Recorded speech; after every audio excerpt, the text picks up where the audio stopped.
पहला सलातीन बाब 22।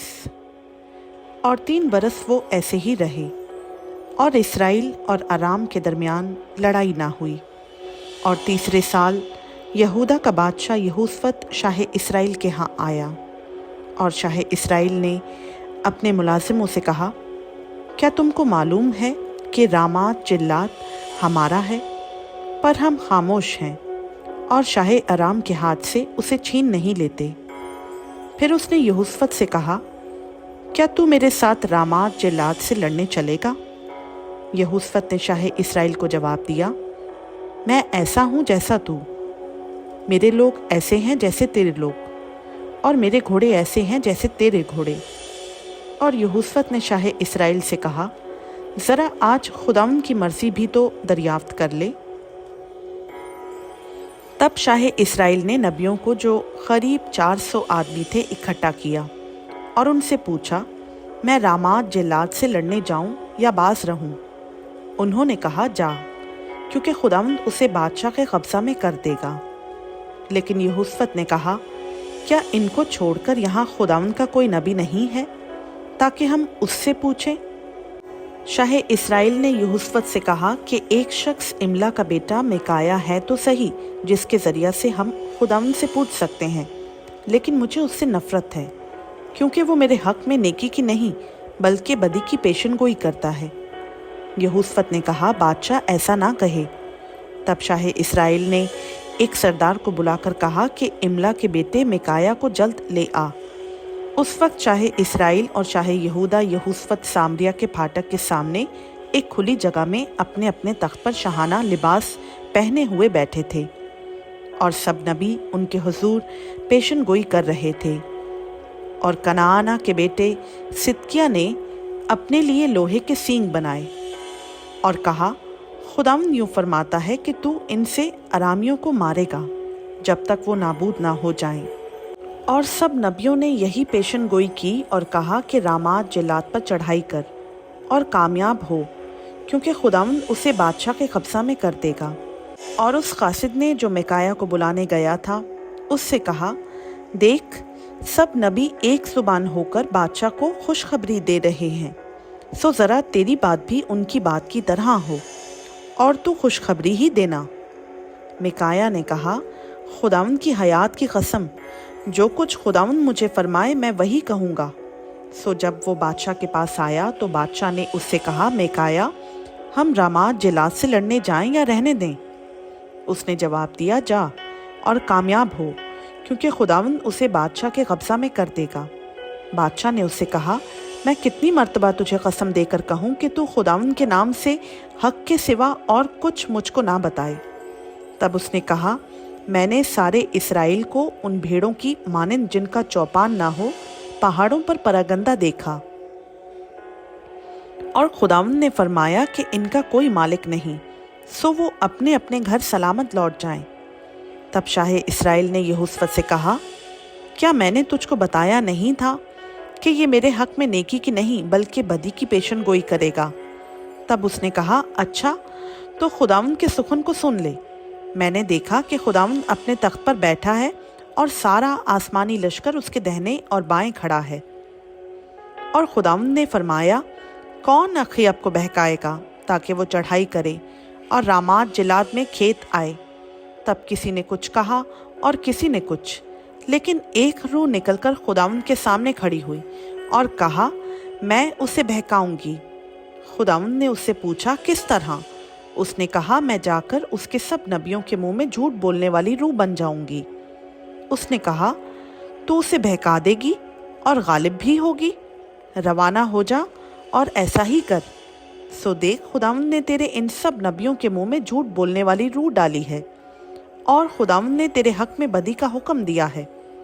तब कनाना का बेटा सिदकिय्याह नज़दीक आया और उसने मिकाया के गाल पर मार कर कहा, खुदावंद की रूह तुझसे बात करने को किस राह से होकर मुझ में से गई?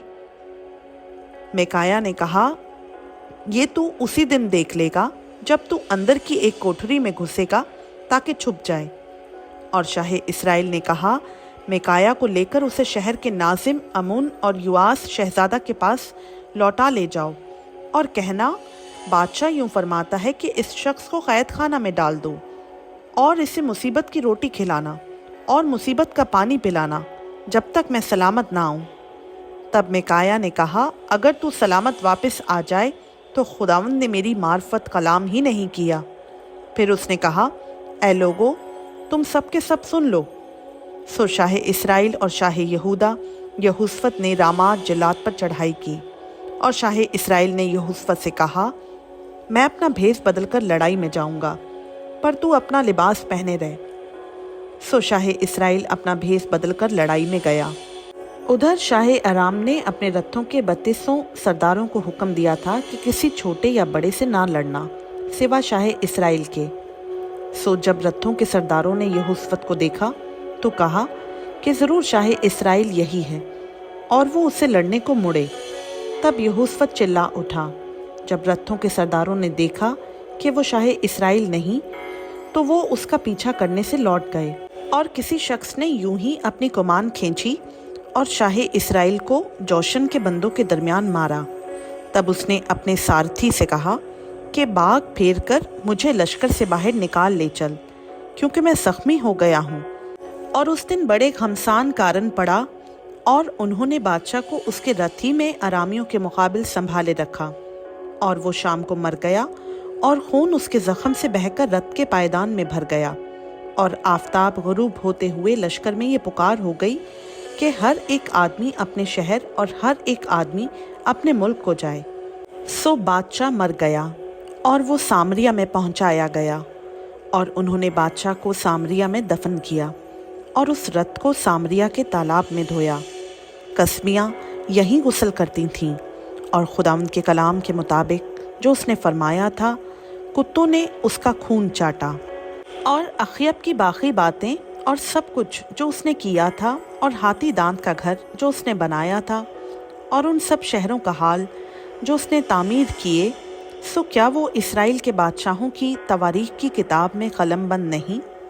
اور اخیب اپنے باپ دادا کے ساتھ سو گیا، اور اس کا بیٹا اخزیہ اس کی جگہ بادشاہ ہوا۔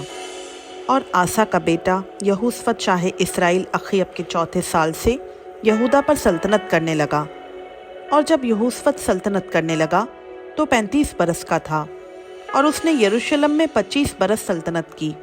اس کی ماں کا نام عزوبہ تھا، جو سلہی کی بیٹی تھی۔ وہ اپنے باپ آسا کے نقش قدم پر چلا، اس سے وہ مڑا نہیں، اور جو خداوند کی نگاہ میں ٹھیک تھا اسے کرتا رہا، تو بھی اونچے مقام ڈھائے نہ گئے۔ لوگ ان اونچے مقاموں پر ہنوس قربانی کرتے اور بخور جلاتے تھے۔ اور یہوشفت نے شاہ اسرائیل سے صلح کی، اور یہوشفت کی باقی باتیں اور اس کی قوت جو اس نے دکھائی، اور اس کے جنگ کرنے کی کیفیت، سو کیا وہ یہودا کے بادشاہوں کی تواریخ کی کتاب میں قلم بند نہیں؟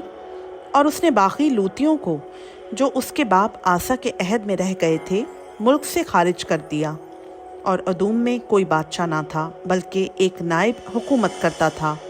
اور یہوشفت نے ترسیس کے جہاز بنائے تاکہ اوفیر کو سونے کے لیے جائیں، پر وہ گئے نہیں، کیونکہ وہ اسیون جابر ہی میں ٹوٹ گئے۔ تب اخیب کے بیٹے اخزیہ نے یہوشفت سے کہا، اپنے خادموں کے ساتھ میرے خادموں کو بھی جہازوں میں جانے دے، پر یہوشفت راضی نہ ہوا۔ اور یہوشفت اپنے باپ دادا کے ساتھ سو گیا، اور اپنے باپ داؤد کے شہر میں اپنے باپ دادا کے ساتھ دفن ہوا، اور اس کا بیٹا یہورام اس کی جگہ بادشاہ ہوا۔